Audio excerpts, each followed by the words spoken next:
श्री गणेशाय नमः। शनि के प्रकोप से बचने के लिए श्री हनुमान जी महाराज का 11 बार नाम जाप करें।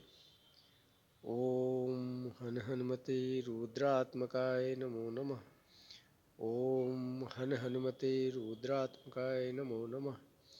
ओम हन हनुमते रुद्रात्मकाय नमो नमः। ओम हन हनुमते रुद्रात्मकाय नमो नमः। ओम हन हनुमते रुद्रात्मकाय नमो नमः। ओम हन हनुमते रुद्रात्मकाय नमो नमः।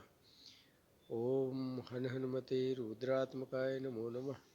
ओम हन हनुमते रुद्रात्मकाय नमो नमः। ओम हन हनुमते रुद्रात्मकाय नमो नमः। ओम हन हनुमते रुद्रात्मकाय नमो नमः। ओम हन हनुमते रुद्रात्मकाय नमो नमः।